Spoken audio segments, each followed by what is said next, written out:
Good morning. I'm Deborah DeBoer, and this is NASBAR's Friday Fuel. We are delighted this morning to have as our guest someone who is going to be on our panel at our recognition event this coming week. So you're going to get to meet him a little bit ahead, but I would come because he's going to talk about something entirely different there.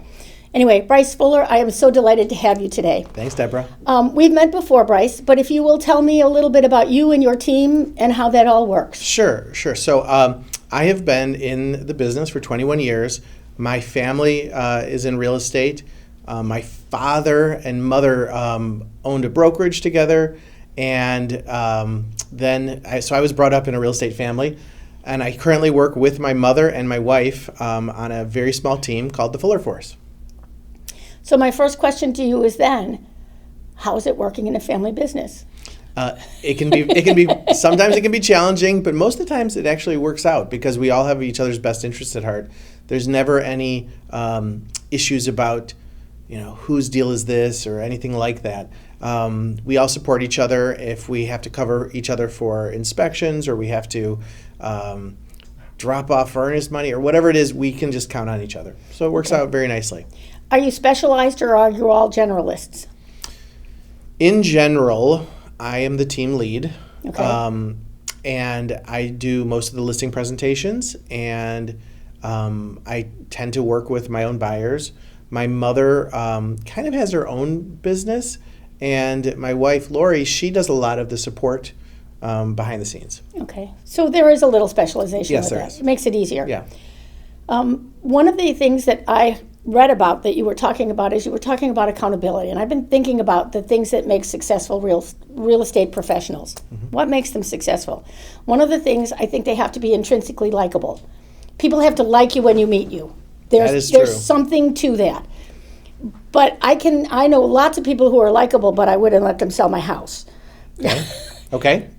But you're focusing instead on accountability. Talk to me how accountability comes into play with what you're doing. So I believe very deeply that if you do the right things consistently and all the time, the results come. That's what I believe.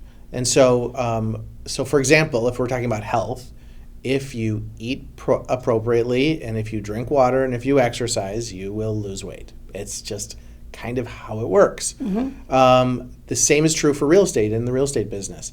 If you are on the phone and you're doing your emails and your text messages and you're shooting videos and you're mailing and you're marketing, you will get the results.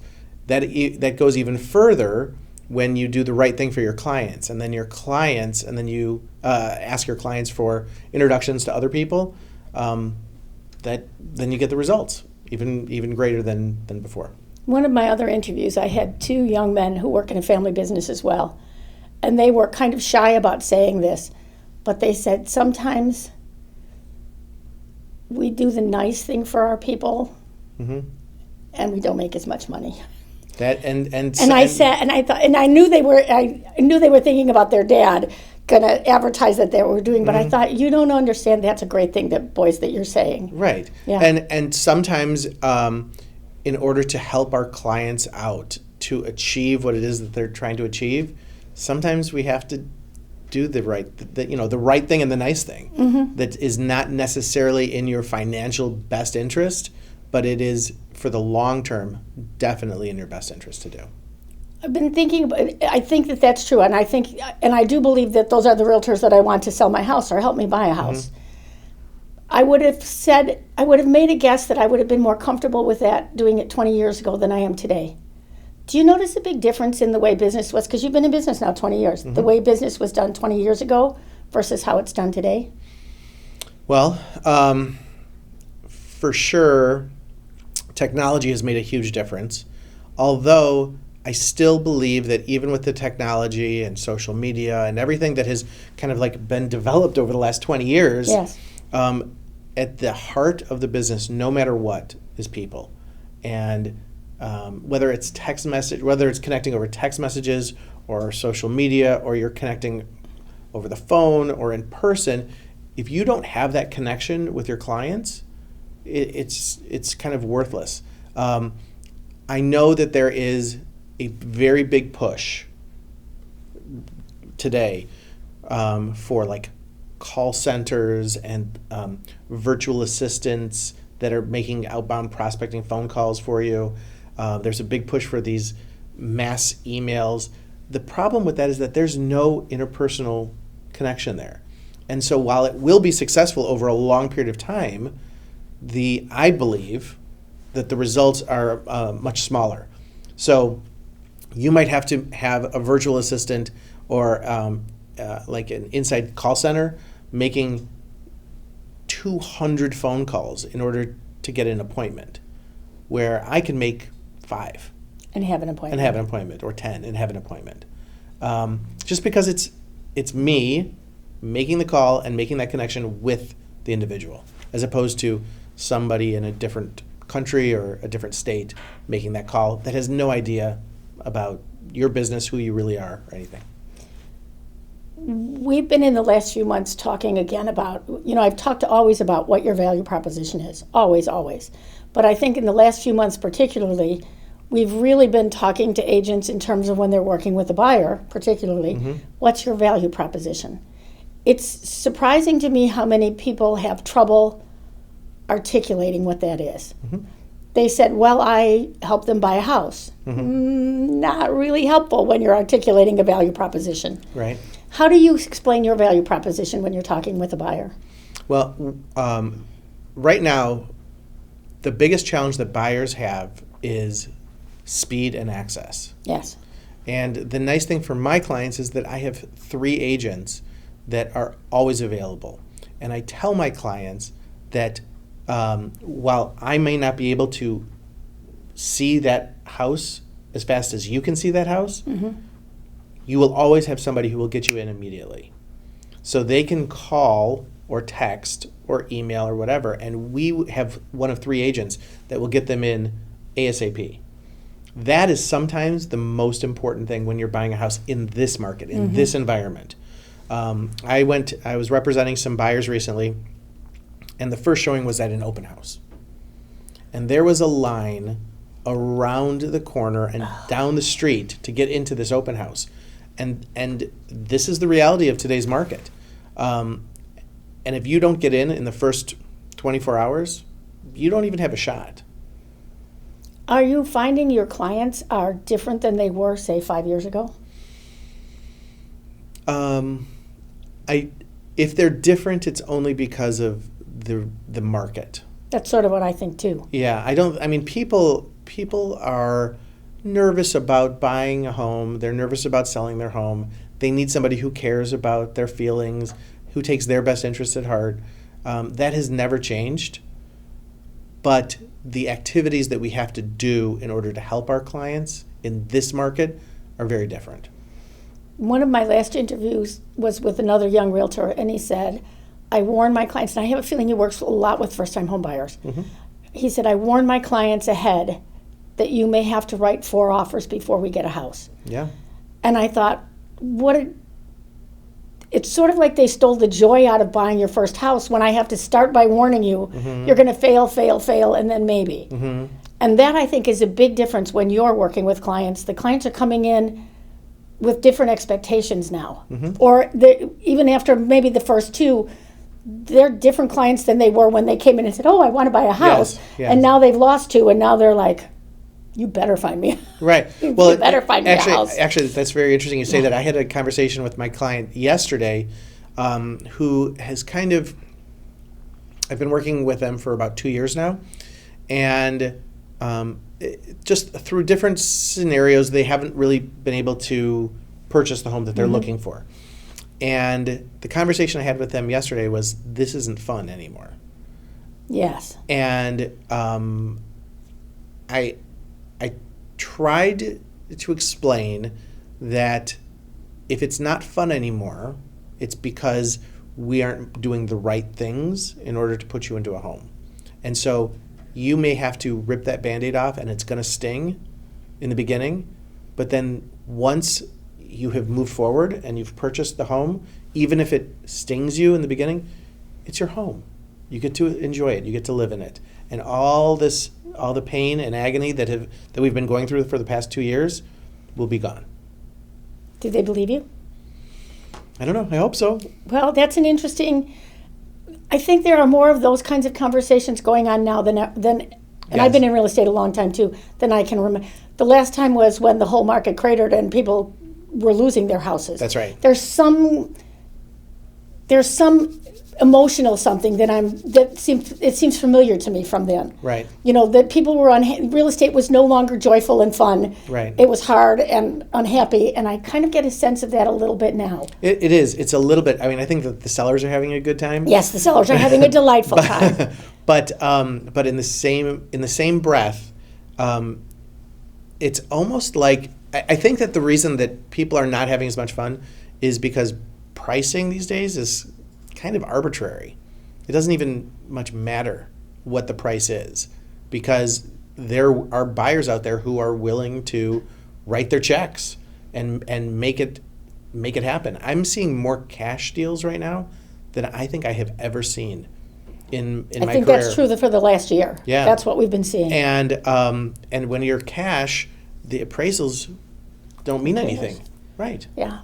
I'm seeing a lot of parents helping their adult children purchase with cash. It's just a new reality. And so people who unfortunately are challenged monetarily and financially, they're having a much, much more difficult time. I would think. And that led to a lot of, and I'm not seeing them quite as much now. Well, maybe still, doing crazy things in contracts as well. Giving up home inspections, all of these things that 3 years ago any realtor would have said, well, you're never going to do those things. And Right. Unfortunately, I was in an office the other day and she said, that's the only way we're doing any houses these days, by doing some of those things. There is a lot of that. Yes. And I'm also seeing things like non-refundable earnest money. I hadn't heard that one. Yeah, like we'll put it down and we're going to close this, and if we don't, it's what is it? Non-refundable. Non-refundable, but yes, it's just void. It's gone. It's forfeit. It's forfeit. It's forfeit. Yes. Yeah. Yeah, that's a scary thing, isn't that? Yeah, it is. When Yeah. people are desperate, buyers are desperate. Yes. Well, and I think it's challenging for sellers. You said sellers are having a good time, but I don't think the sellers are having.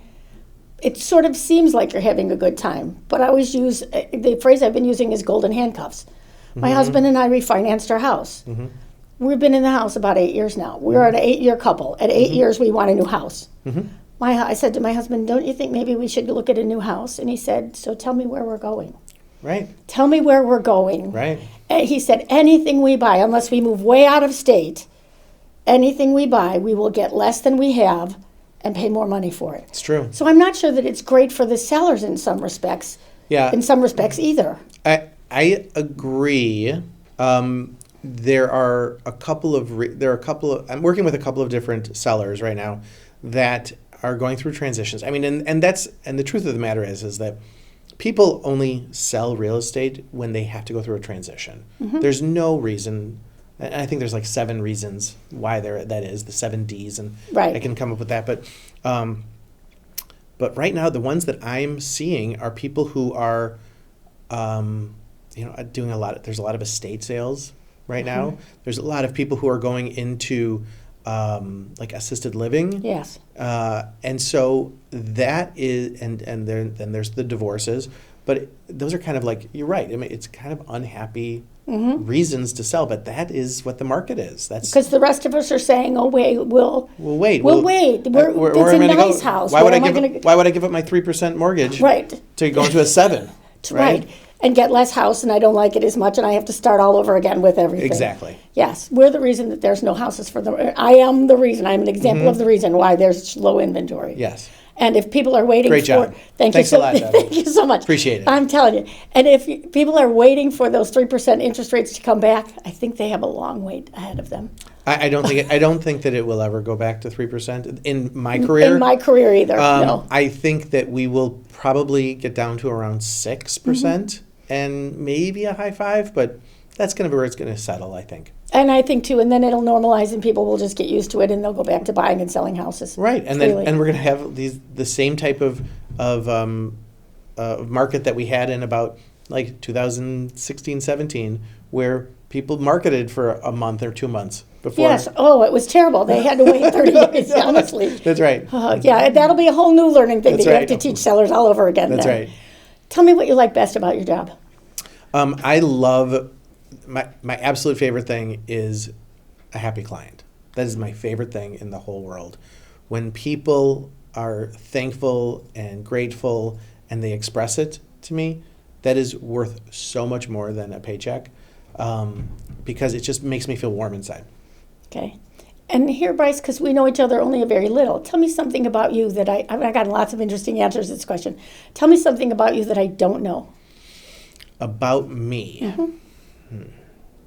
Okay, well, this is where you're going to have to start editing. Do you Okay. do you know that I was in Hollywood? I do not know that you were in Okay. Hollywood. What did you do in Hollywood? Okay, so here, this is kind of my career path. Okay. I graduated University of Illinois in business administration, and I went and worked for a corporation, and that corporation, after 2 years, let the entire sales force go. All right? And so I was only 23 years old, and I had been laid off from my first job. Mm-hmm. And I kind of looked around, and I saw everybody who's my age now look like the sky was falling. And I said, I don't want that ever to be me. I'm going to enjoy my life. I'm going to do things that I've always wanted to do. So I went back to school and got a second degree in filmmaking. And after a year and a half, 2 years, I had a second bachelor's degree. And I moved out to Hollywood, and I was a screenwriter in Hollywood. At least I say that loosely. But okay. But I did. I worked for production companies. I was story editing for 2 different production companies. And I had screenplays that were optioned, and I won awards out there. And after 3 years out there, I couldn't pay the bills anymore. Ah.